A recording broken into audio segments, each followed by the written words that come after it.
பூவுக்குள்ளே பிறந்ததால் வாசங்களால் பேசுகிறார். வெண்ணிலவில் வளர்ந்ததால் வெளிச்சம் கோடி வீசுகிறார். மங்கையின் கன்னத்தில் மஞ்சளின் வண்ணங்கள் வந்ததும் எப்படியோ, மாலையின் வெயிலும் காலையின் வெயிலும் சேர்ந்ததால் இப்படியோ.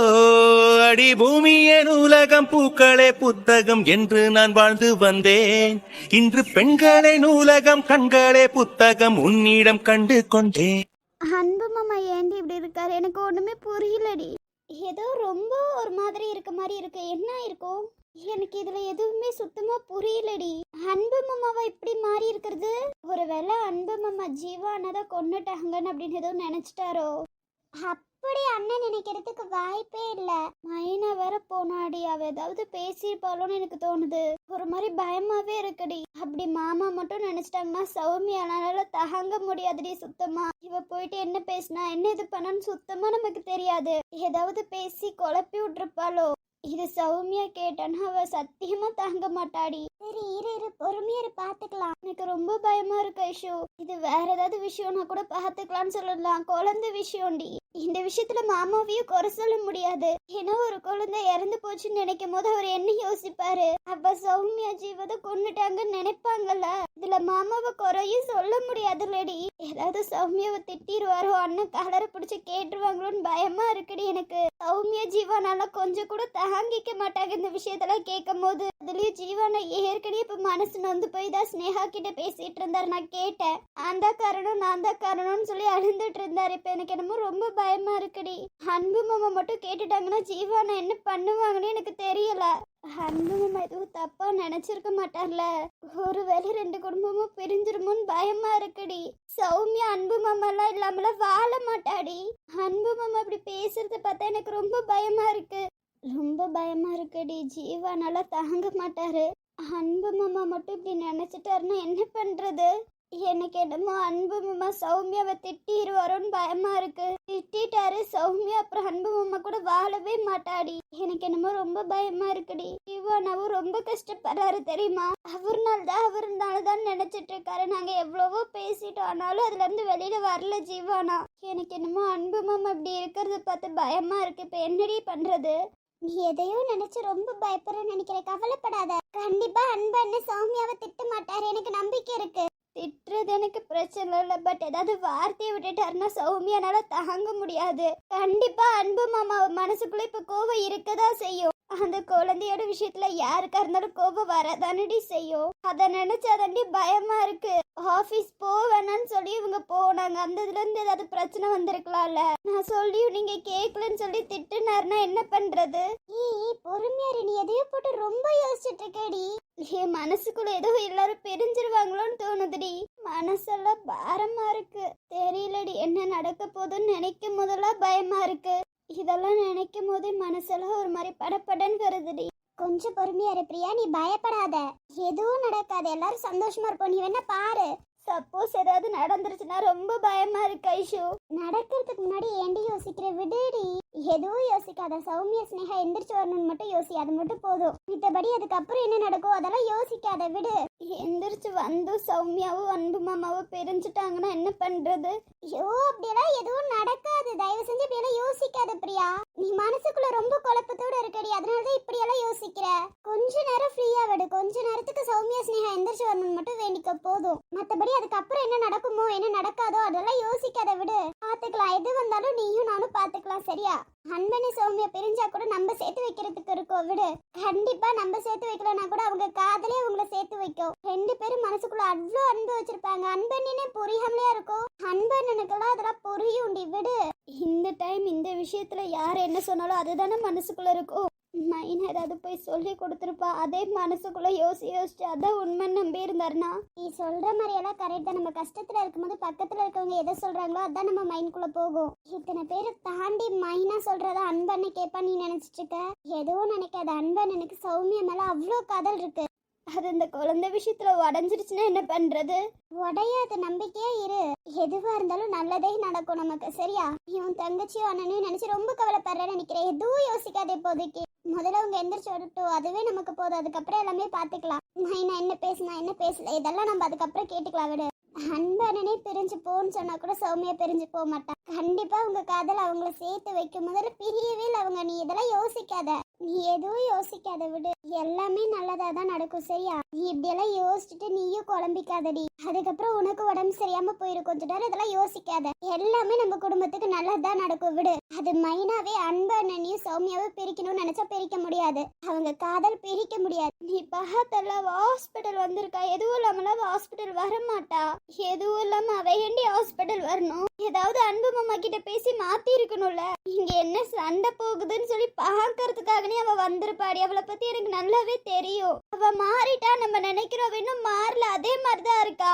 அது ஏன் புரிய மாட்டேங்குதுன்னு எனக்கு புரியல ஐஷு. நீ கொஞ்சம் யோசிச்சு பாரு ஐஷு. அவ ஏன் இங்க வரணும்? முதல்ல அவ வேலையை பார்த்துட்டு போகலாம்லடி. அவ ஏண்டி இங்க வரணும்? அப்படி சப்போஸ் அன்பு மாமா நேத்து திட்டி இருந்தாருன்னா அவ இந்த ஹாஸ்பிட்டலுக்கே வந்திருக்க மாட்டா. ஆனா அவ இப்ப ஹாஸ்பிட்டல் இருக்கானா ஏதோ இருக்குன்னு அர்த்தம் தானே. ஏன் ஐஷு உனக்கு புரிய மாட்டேங்குது? என்னோட பயம் அவ்வளோ இருக்குடி. ஏதாவது ஒரு விஷயத்துல ஏதாவது பிரச்சனை வந்து இந்த குடும்பம் பிரிஞ்சிருமோன்னு பயமா இருக்குடி. சும்மாவே இந்த குடும்பத்தை பிரிக்கணும்னு மைனாவும் அவங்க அம்மாவும் நினைப்பாங்க. எப்படா சான்ஸ் கிடைக்கும், எப்போ உள்ளார வரலான்னு தானே யோசிச்சுட்டு இருப்பாங்க. இப்போ அதே மாதிரி நடக்கும் போது அவ எந்த பிளானும் போட்டிருக்க மாட்டாலும் நினைக்கிறேன். கண்டிப்பா பிளான் போட்டிருப்பா, எனக்கு தெரியும். அப்புறம் ஏன் நீ யோசிக்க மாட்டேங்கிற? உனக்கே தெரியுதுல்லடி. அன்பு மாமா கிட்ட பேசி மனசை மாத்தி விட்டுருப்பாளா? எனக்கு என்னமோ ரொம்ப பயமா இருக்கு ஹாஸ்பிட்டல் வந்திருக்கிறத பார்த்து. இவ சும்மாலாம் ஹாஸ்பிட்டல் வரமாட்டா. நேத்தே எதுக்கு வந்த? சண்டையை முட்டி விடுறதுக்கு தானே வந்தா. அப்ப இன்னைக்கு எதுக்கும் வந்திருக்கணும். அப்படி சப்போஸ் அன்பு மாமா திட்டி இருந்தானே ஹாஸ்பிட்டல் வரதுக்கு சுத்தமா வாய்ப்பு இல்ல. அது எனக்கு நல்லாவே தெரியும். ஆனா இப்ப ஹாஸ்பிட்டல் வந்திருக்கானா ஏதோ இருக்குன்னு தானே அர்த்தம். எனக்கு நீ சொல்றது புரியுது, புரியாமலாம் இல்ல. ஆனா எனக்கு ஒண்ணும் நடக்காதுன்னு கொஞ்சம் தைரியமா இருக்கேன்டி. ஏன்னா எனக்கு அந்த தைரியம் மொத்தமும் உடஞ்சிருச்சுடி. எனக்குள்ள தைரியமே இல்லடி. சுத்தமா அந்த தைரியம் இல்லடி. மைனா பண்றதெல்லாம் பார்த்து இன்னும் பயம் தான் கூட்டுது. என்னால முடியல ஐஷு, முடியல ஐஷு. எனக்கு அவ்வளோ பயமா இருக்கு ஐஷு. மைனா இப்படி பண்றதெல்லாம் பார்த்தா எவ்வளவு பயமா இருக்கு தெரியுமா? ஏதாவது எந்த இடத்துலயாவது பிரச்சனை நம்ம குடும்பத்துல வருதா, அங்க நின்று நம்ம வேடிக்கை பார்க்கணும்னு தான் அவ வருவா. இவ ஹாஸ்பிட்டல் வந்து இவங்க ரெண்டு பேத்தையும் நல்லா விசாரிக்க வந்திருப்பான்னு நினைக்கிறியா? கண்டிப்பா அதுக்கு வந்திருக்க மாட்டா, எனக்கு நல்லாவே தெரியும். தெரியுதுல, ஏதோ பிரச்சனை பண்ணதா அவ வந்திருக்க, எனக்கு நல்லாவே தெரியுது. அந்த பிரச்சனை வரதுக்கு முன்னாடி நம்ம சால்வ் பண்ணிக்கலாம். எனக்கு தெரியல எந்த பிரச்சனை வரப்போகுதுன்னு தெரியாமலே எப்படி நம்ம சால்வ் பண்ண முடியும். எனக்கு ஒண்ணுமே புரியலடி. என் மைண்ட்ல இருக்கிறது இந்த குடும்பம் பிரிஞ்சிடக்கூடாதுன்னு மட்டும்தான். இந்த குடும்பம் மட்டும் பிரிஞ்சிருச்சுன்னா என்னாலையும் குருனாலையும் வாழ முடியாது தெரியுமா? குருல இது குடும்பம் சேர்ந்து இருக்கணும்னு தான் ஆசைப்படுவாண்டி. நேஹலா பிரிஞ்சுட்டானா சுத்தமா என்னால முடியாதுடி. ஏதோ ஒரு மாதிரி பயமாவே இருக்குடி. இவ இங்க வந்திருக்கிறது, இங்க இருக்கிறது எல்லாத்தையும் பார்த்து மனசுக்குள்ள பயம் கூட்டிட்டு மட்டும்தான் இருக்கு. நீ எப்படி இவ்வளவு தைரியமா இருக்கேன்னு எனக்கு தெரியல. உன்னோட தைரியம் எனக்கு வர மாட்டேங்குது ஐஷு. ஏன்னா உன் மைண்ட் ஃபுல்லா உங்க நகல் பேத்து மட்டும் தான் யோசிக்கிற. அதனால மட்டும்தான் மனசுக்குள்ள இருந்து இப்படி எல்லாம் வார்த்தை வருது. எனக்கு புரியுது நீ சொல்றது. ஆனா என்னால முடியல, யோசிக்காமவே இருக்க முடியல. குரு கூட கண்ணாண்ணா கிட்ட இதை பத்தி தான் பேசி அழுந்துட்டு இருந்தான். அவ அழுகிறத பத்தி இன்னும் எனக்கு பயமா இருக்கு ஐஷு. நீயும் உன் புருஷனும் ரொம்ப பயப்படுறீங்கன்னு நினைக்கிறேன். அதனாலதான் இவ்வளவு கவலைப்படுறீங்க. பயப்படாதடி, நம்ம இருக்கோம்ல. உனக்கு என்ன பயம்? விடு. பிரிஞ்சா நம்ம 4 பேத்தையும் சேர்த்து வைக்க மாட்டோமா? நீனா இருக்கோம்ல. அப்படி என்ன பிரிஞ்சு எத்தனை நாள் வாழ்ந்துட போறாங்க? அன்பனாலையும் ஜீவா மாமானாலையும் ஸ்னேகா சௌமியாலாமலாம் வாழ முடியாது. அதனால நீ கவலையே படாத, எதுவும் நடக்காது. நான் இருக்கல. உனக்கு இவ்வளவு தைரியம் சொல்றல, கொஞ்சமாச்சும் தைரியமாகலாம்ல. இப்ப பாரு, நீ அழுகவே ஆரம்பிச்சிட்டடி. எனக்கும் தைரியம் எல்லாம் போகும் போலடி நீ அழுகிறத பார்த்து. தயவு செஞ்சு அழுகாத, எதுவும் நடக்காதுன்னு தான் நான் சொல்றேன்ல. நம்ம இருக்கும் போது நம்ம குடும்பத்துக்கு எதுவும் நடக்க விட மாட்டோம், சரியா? அப்புறம் என்னடா உன் புருஷன் குரு மாமா இருக்காங்கடி, கண்டிப்பா எதுவும் நடக்காது. நான் ரொம்ப தைரியமா இருக்கேன், நீ கவலைப்படாத. உன் கூட நான் இருக்க வரைக்கும் நீ கவலைப்படக்கூடாது, சரியா? எனக்கு என்னமோ பயமா இருக்கு ஐஷு. தெரியல, இந்த குடும்பம் மட்டும் பிரிஞ்சிடக்கூடாது. அது மட்டும் தான் என்னோட மைண்ட்குள்ள ஓடுது. கண்டிப்பா எந்த கடவுள்னாலையும் இந்த குடும்பத்தை பிரிக்க முடியாது, சரியா? விடு. இந்த குடும்பம் எப்போதும் சந்தோஷமா தான் இருக்கும். நீ அதெல்லாம் விட, அதை பத்தி எல்லாம் யோசிக்காத. வா, இப்ப நம்ம போயிட்டு அங்கிட்டு போய் நிப்போம். இங்க நின்னாவே ஏதாவது பேசிட்டு இருப்பா, நம்ம கேட்கணுனே. வா. சரி போலாண்டி. என்ன மைனா கொளுத்தி விட்டுருப்ப போலே. அப்புறம் என்ன, சின்ன பிளான் மட்டும் தான் போட்டேன். இது எல்லாமே தன்னால நடக்குதுப்பா. சூப்பர் மைனா, சும்மா மாஸ் காட்டி இருக்க மைனா. சின்னதா போட்டாலும் பெருசா வெடிக்குதுடி. திறமைங்க திறமை. எப்படியோ மைனா, அவ அழுகிறத பார்க்கும் போது ஹாப்பி இருக்கேடி, செம்மையா இருக்கு. அவ கண்ல இருந்து வர ஒவ்வொரு கண்ணீரும் சூப்பரா இருக்கு. பார்க்கும் போதே மனசெல்லாம் குளிருதுமா. இருக்கணும்ல, அதுதானே நல்லது. நீங்க குத்த மட்டும் தான் செஞ்சீங்க, நான் அதுல பிளானே போட்டு முடிச்சு விட்டேன். பரவாயில்ல, சின்னதா கொளுத்தி விட்டது இவ்ளோ பெரிய சரியும் எனக்கு தெரியாதுப்பா. உன்ன மாதிரிதான் கொளுத்தி விடணும் போல. அங்க அப்படியே மாஸ்க் கட்டிட்ட மைனா. எப்படியோ அவ மாசமா இருக்கிறதுன்னு எங்களுக்கு தெரியாது. நல்ல வேலை சீக்கிரமா எங்க வேலையை முடிச்சிட்டோம். ஒரு விதத்துல உங்களுக்கும் நன்றி சொல்லணும். நீங்க கத்தியால குத்துனனால தானே இப்ப அவ குழந்தை களைய போகுது. பெரிய விஷயம் தானே. அம்மா, அங்க ஸ்னேகாவும் சௌமியாவும் எப்படி வருவாங்க நீங்க கண்டுபிடிச்சிங்க? அதுலதாமா ட்ரிக். குத்து போனது யாரு? அவங்க புருஷனே இல்லனா அவங்க அண்ணனே. 2 பேத்துக்காக 2 பேரும் வருவாங்கன்னு எனக்கு நல்லாவே தெரியும். அதுக்காக தான் அவனுங்களை குத்துற மாதிரி போக சொல்லி இவங்களை குத்துனேன். மூளை செம்மதாங்க ஒர்க் ஆயிருக்கு உங்களுக்கு. தேங்க்யூ. ஆனாலும் சின்னதுலதான் பெருசா வெடிக்குமா? பாரு, நீ சின்னதா கொளுத்தி போட்டது எவ்வளவு பெருசு வெடிச்சிருச்சு. கண்டிப்பா இந்த குடும்பம் பிரியதா போது. அது எனக்கு நல்லாவே தெரியுது. நம்பிக்கையா இருங்க, கண்டிப்பா பிரியும். ஆமா, இந்த ஹாஸ்பிட்டல்ல டாக்டரை காணோம். இந்த டாக்டர் ருத்ரன் கால் பண்ணும்போது எந்த டாக்டர் வரலையா? இப்ப என்ன பண்ண போறாங்க? அதுவும் நம்ம பிளான் தான். என்னது உங்க பிளானா? எந்த டாக்டரும் இந்த ஹாஸ்பிட்டலுக்கு வரக்கூடாதுன்னு சொன்னது நான் தான். ஏன் அப்படி சொன்னீங்க? வந்துட்டா சீக்கிரம் முடிஞ்சிராதா? டாக்டர் வரவே கூடாது. அவங்க எப்படி பொழைக்கலாம்? பொழைக்கவே கூடாது. டாக்டர் இருந்தா தானே பொழைப்பாங்க. அந்த இடத்துல டாக்டரே இல்லனா எப்படி உயிரோட வருவாங்க? இவங்க நம்பிக்கிட்டே இருக்கணும். நம்பிக்கையில தோத்து போகட்டும் அதுக்கப்புறம். ஓஹோ, அதனாலதான் டாக்டர்ஸ் யாரும் வரலையா? அதனாலதான் டாக்டர் யாரும் இந்த ஹாஸ்பிட்டலுக்கு வரல. எத்தனை டைம் யாருக்கு வேணாலும் எப்படி வேணாலும் கால் பண்ணா யாரும் இங்க வர மாட்டாங்க. இது எனக்கு இப்பதாங்க தெரியுது. சொல்லிட்டோம்னா நம்ம தான் மாட்டுவோம். அப்ப டாக்டர்ஸ் யாரும் வர மாட்டாங்க. சௌமியா ஸ்னேகா பொழைக்க மாட்டாங்க தானே? 1% கூட அவங்க பொழைக்கிறதுக்கு வாய்ப்பு இல்ல. அதுக்கு முதல்ல டாக்டர் வேணும். ப்ராப்பரா எந்த டாக்டரும் இல்லாம ஆபரேஷன் பண்ணா டாக்டர் மேலதான் கம்ப்ளைண்ட் விழுகும். அதனால ஏதாவது ஒரு டாக்டர் வரணும். இன்னைக்கு மட்டும் ஆபரேஷன் பண்ணல, இன்ஃபெக்ஷன் ஆகி அவங்க செத்துருவாங்க. பிளேட்ல ஃபுல்லா இன்ஃபெக்ஷன் பரவிடுச்சுன்னா அவங்களால உயிரோடவே இருக்க முடியாது. அதுக்கு அந்த ருத்ரன் டாக்டரை தேடி கண்டுபிடிச்சு வர சொல்றதுக்கு வாய்ப்பே இல்லை. அவங்க வைஃப் வந்துட்டாங்கன்னா அத கூட விசாரிச்சிட்டேன். அவங்க ஆபரேஷன் பண்ற மைண்ட்லயே சுத்தமா இல்ல. அவங்க அம்மா அப்பா இறந்துட்டாங்களாமே. அவங்க வந்தாலும் அந்த இடத்துல ஆபரேஷன் பண்ண முடியாது. பேஷண்டோட உயிருக்கு தான் ஆபத்து. நான் தெரிஞ்ச வரைக்கும் அவங்க வரமாட்டாங்கன்னு தான் நினைக்கிறேன். ஏன் அப்படி சொல்றீங்க? ருத்ரன் எல்லா விஷயத்தையும் போய் சொல்லிட்டான். ருத்ரனே வர வேணான்னு சொல்லியிருக்கான். ஏன்னா பேஷண்டோட உயிர் அவனுக்கு ரொம்ப முக்கியம். அதனால அவங்க வைஃப் கண்டிப்பா இங்க வரமாட்டாங்க. சூப்பருங்க, பிளான் பக்காவா போட்டீங்க போல இந்த டைம். பின்ன இந்த டைம் விடுவேன்னு நினைச்சீங்களா? இந்த மாதிரி சான்ஸ் நமக்கு எப்பயாதான் கிடைக்கும். அதை கண்டிப்பா விட்டுறக்கூடாது. அதுக்காக தான் அவ்வளோ முயற்சி பண்ணேன். முயற்சி பண்ணது நல்லாவே நடந்துருச்சு. இது போதும் எனக்கு. ஆமா, அந்த கம்பெனி ஏதோ ப்ராப்ளம்னு சொல்றீங்களே, அது என்ன? அந்த கம்பெனி ப்ராப்ளம் அதெல்லாம் விடுங்க. அந்த கம்பெனிக்கு உங்களுக்கு ஏதாவது லிங்க் இருக்கா? அந்த கம்பெனியோட எம்டி என்னோட ஃப்ரெண்ட் தான். ஓ, உங்க ஃப்ரெண்டா? Okay okay. சில பேர் சொன்னாங்க நீங்க அவங்க காதலின்னு, அதான் கேட்டேன். அப்படியெல்லாம் இல்ல, நான் உன் அண்ணனை தான் காதலிக்கிறேன். உனக்கு தெரியாதா? இல்ல தெரியும், சில பேர் சொன்னாங்கன்னு சொன்னேன், அவ்வளவுதான். எப்போதும் எனக்கு உங்க அண்ணன் மட்டும்தான். நான் உங்க அண்ணனை மட்டும்தான்ப்பா விரும்புவேன். இங்க வந்து இவ்வளவு தூரம் செய்யறேன்னா அது யாருக்காக? உங்க அண்ணனுக்காக மட்டும்தான். உங்க அண்ணன் மேல அவ்வளவு உயிர் வச்சிருக்கேனா? என்ன மைனா எப்படி கேட்டுட்டே? நீ அப்ப சந்தேகப்படுறியா மைனா? ஐயோ, அப்படியெல்லாம் இல்ல. எனக்கு தெரியும் நீ நம்ப மாட்டேன்னு. அதான் நான் சொல்றேன். அப்படியெல்லாம் எதுவும் இல்லைங்க. எனக்கு தெரியும் நீங்க என் அண்ணன் மேல எவ்வளவு உயிரா வச்சிருக்கீங்க. இப்படியெல்லாம் கேட்காத மைனா. இன்னொரு டைம் எனக்கு கஷ்டமா இருக்கு. ஐயோ சாரிங்க, தெரியாம கேட்டேன். பரவாயில்ல, இருக்கட்டும். இதுக்கு மேல கேட்க வேண்டாம். இதுக்கு மேல கேட்க மாட்டேன். நீங்க என் அண்ணனை உண்மையா காதலிக்கிறீங்க, எனக்கு நல்லாவே தெரியும். நான் அண்ணனை காதலிக்கிறதே அந்த சொத்துக்காக தான். எனக்கு அண்ணனாவது அதாவது நீ நினைச்ச மாதிரி அவன் என் ஃப்ரெண்டெல்லாம் இல்லை. அவன் தான் என்னோட ஃபியான்சி. அதை உங்ககிட்ட எல்லாம் சொன்ன விடவா போறீங்க? இந்த சொத்து கம்பெனி எல்லாம் என் பேருக்கு வரட்டும். அதுக்கப்புறம் நான் யாருன்னு உங்க எல்லாத்துக்கும் தெரியும். அதுக்கப்புறம் எப்படியும் நீங்க பயப்படுவீங்க. ஏன்னா அந்த அளவுக்கு உன் அஜித் அண்ணனை வெறுக்கிறேனா? உன் அஜித் அண்ணனை காதலிக்கவும் இல்ல. அவெல்லாம் என் கால் தூசிக்கு வருவானா? விழுந்து விழுந்து அவனை காதலிக்கணுமா? அவெல்லாம் யார் முதல்ல எனக்கு? இப்ப கூட அந்த சிம்ரனை பழி வாங்குறேன்னா அஜித்துக்காகலாம் இல்ல. அப்ப பழி வாங்கினா மட்டும்தான் நீங்களாம் நம்புவீங்கன்னு ஒரே காரணத்துக்காக மட்டும்தான். மற்றபடி அந்த அஜித் அண்ணனுக்காகலாம் ஒன்றும் இல்லை.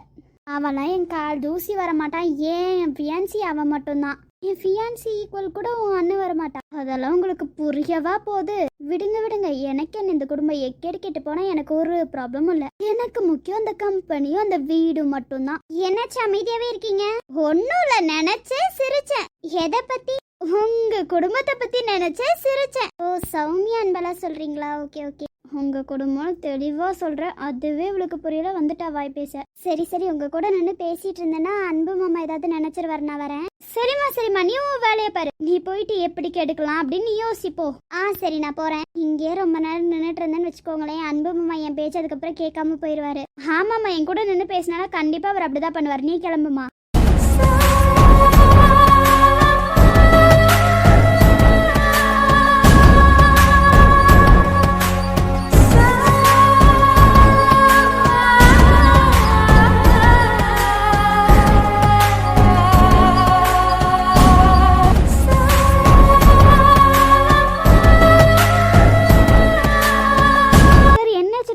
ஒரு 1/2 தள்ளி போட்டிருக்கீங்க டாக்டர். காயத்ரி ஒரு 1/2 வெயிட் பண்ணுவோம். அதுதான் டாக்டர். என்னாச்சு டாக்டர்? இல்ல டாக்டர்ஸ்கிட்டயும் கேட்டு வரலன்ட்டாங்க. கடைசியா ஒரு டாக்டர் ஓகே சொல்லியிருக்காங்க. அதான் வந்துட்டு இருக்காங்களாம். ஒரு 10 செகண்ட்ஸ் ஆகும்னு சொன்னாரு. அதனாலதான். ஓ அப்படியா டாக்டர்? அப்ப கண்டிப்பா டாக்டர் வந்துருவாங்கல்ல டாக்டர்? ஃபர்ஸ்ட் நான் கால் பண்ணும்போது ஓகே சொல்றாங்க. அதுக்கப்புறம் அவங்க கால் பண்ணிட்டு என்னால வர முடியாதுன்றாங்க. அதான் என்னன்னு தெரியல. அது எப்படி டாக்டர் எல்லாருமே இப்படி சொல்லுவாங்க? எனக்கு தெரியல. எனக்கும் அதே டவுட் தான். எங்கேயோ ஏதோ தப்பு நடக்குதுன்னு தோணுது. ஒரு டாக்டர் சொல்லியிருக்கேன் வந்துட்டு இருக்கேன்னு சொல்றாங்க. இன்னும் 10 நிமிஷத்துல வந்துருவேன்னு சொல்லியிருக்காங்க. சரி டாக்டர், கொஞ்சம் பயமாவே இருக்கு டாக்டர். கண்டிப்பா அந்த டாக்டர் நம்மள ஏமாத்த மாட்டாங்கன்னு நினைக்கிறேன். ஏதோ தப்பு நடக்குது. அது நல்லாவே தெரியுது. என்ன இதுன்னு அதுக்கப்புறம் பாத்துக்கலாம். நீங்க ஆபரேஷன் தியேட்டர் எல்லாமே ரெடி தானே? எல்லாமே ரெடியா தான் டாக்டர் இருக்கு. ஓகே. இப்போ அந்த டாக்டர் வந்தோடனே ஆபரேஷன் தியேட்டருக்குள்ள போயிடலாம். வந்துருவாங்க. இன்னும் ஒரு 10 நிமிஷத்துல வந்துருவாங்கன்னு நினைக்கிறேன். கண்டிப்பா வந்துருவாங்க. நம்பிக்கை இருக்கு. சரி டாக்டர், வந்தா எனக்கு ஓகே தான் டாக்டர். கண்டிப்பா வந்துருவாங்க. நீங்க போங்க. Okay doctor. வாழ்வே அடி நீதானம்மா, சாகாவரம் போல வந்தாயம்மா, பாவம் தீராதா சாபம் வீழாதா, மூச்சு காத்தும் பேர் சொல்லாதா, தூண்டில் மீனா நான் தினம் சாகுறேன். சாமி வேணா உனழல் சாயுற ஏழு சன்மோ இனி ஓ உசுருல தினம் கலக்கணும்.